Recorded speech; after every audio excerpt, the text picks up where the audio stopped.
Atos, capítulo 17. Paulo em Tessalônica e em Bereia, e passando por Anfípolis e Apolônia, chegaram a Tessalônica, onde havia uma sinagoga de judeus. E Paulo, como tinha por costume, foi ter com eles, e por 3 sábados disputou com eles sobre as Escrituras, e expondo e demonstrando que convinha que Cristo padecesse e ressuscitasse dos mortos, e este Jesus que vos anuncio, dizia ele, é o Cristo. E alguns deles creram e ajuntaram-se com Paulo e Silas, e também uma grande multidão de gregos religiosos, e não poucas mulheres distintas.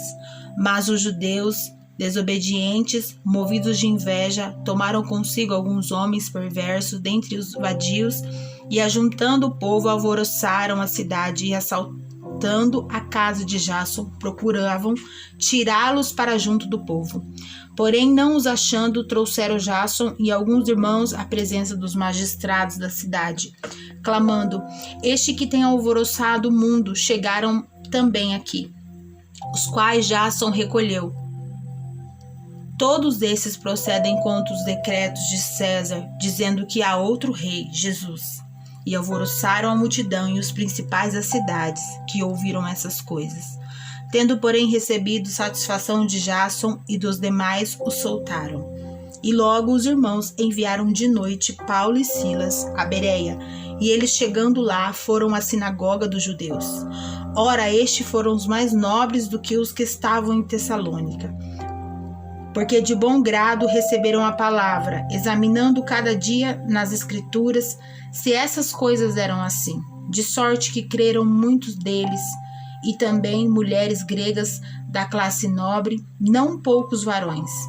Mas logo que os judeus de Tessalônica souberam que a palavra de Deus também era anunciada por Paulo em Bereia, foram lá e excitaram as multidões. No mesmo instante, os irmãos mandaram a Paulo que fosse até ao mar, mas Silas e Timóteo ficaram ali. Paulo em Atenas e o seu discurso no Areópago. E os que acompanhavam Paulo o levavam até Atenas, e recebendo ordem para que Silas e Timóteo fossem ter com ele, o mais depressa possível partiram. E enquanto Paulo os esperava em Atenas, o seu espírito se comovia em si mesmo, vendo a cidade tão entregue à idolatria, de sorte que disputava na sinagoga com os judeus e religiosos, e todos os dias na praça com os que se apresentavam. E alguns dos filósofos epicureus e estoicos contendiam com ele. Uns diziam: que quer dizer este paroleiro? E outros: parece que é pregador de deuses estranhos, porque eles anunciava a Jesus a ressurreição. E tomando-o, levaram ao Areópago, dizendo: poderemos nós saber que nova doutrina é essa de que falas? Pois essas coisas estranhas nos trazem aos ouvidos. Queremos, pois, saber o que vem a ser isso. Pois todos os atenienses e estrangeiros residentes de nenhuma outra coisa se ocupava, senão de dizer e ouvir alguma novidade. E estando Paulo no meio da Areópago, disse: varões atenienses, em tudo vos vejo um tanto supersticiosos. Porque passando eu e vendo os vossos santuários, achei também um altar em que estava escrito: ao Deus desconhecido. Esse, pois, que vos honrais, não o conhecendo, é o que eu vos anuncio. O Deus que fez o mundo e tudo que nele há, sendo o Senhor do céu e da terra, não habita em templos feitos por mão de homens, nem tampouco é servido por mãos de homens, como que necessitando de alguma coisa, pois ele mesmo é quem dá a todos a vida, respiração e todas as coisas.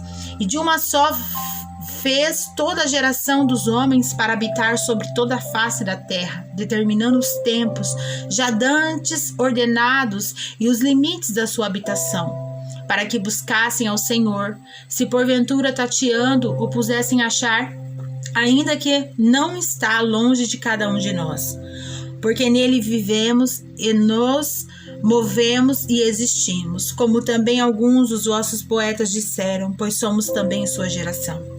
Sendo nós, pois, geração de Deus, não havemos de cuidar que a divindade seja semelhante ao ouro, ou à prata, ou à pedra esculpida por artifício e imaginação dos homens. Mas Deus, não tendo em conta os tempos da ignorância, anuncia agora a todos os homens em todo lugar que se arrependam. Porquanto tem determinado um dia em que com justiça há de julgar o mundo por meio do varão que destinou. E disso deu certeza a todos, ressuscitando-os dos mortos. E como ouviram falar da ressurreição dos mortos, uns escarneciam e outros diziam: acerca disso te ouviremos outra vez. E assim Paulo saiu do meio deles. Todavia, chegando alguns varões a ele, creram, entre os quais estava Dionísio, o Areopagita, e uma mulher por nome de Damaris, e com eles outros.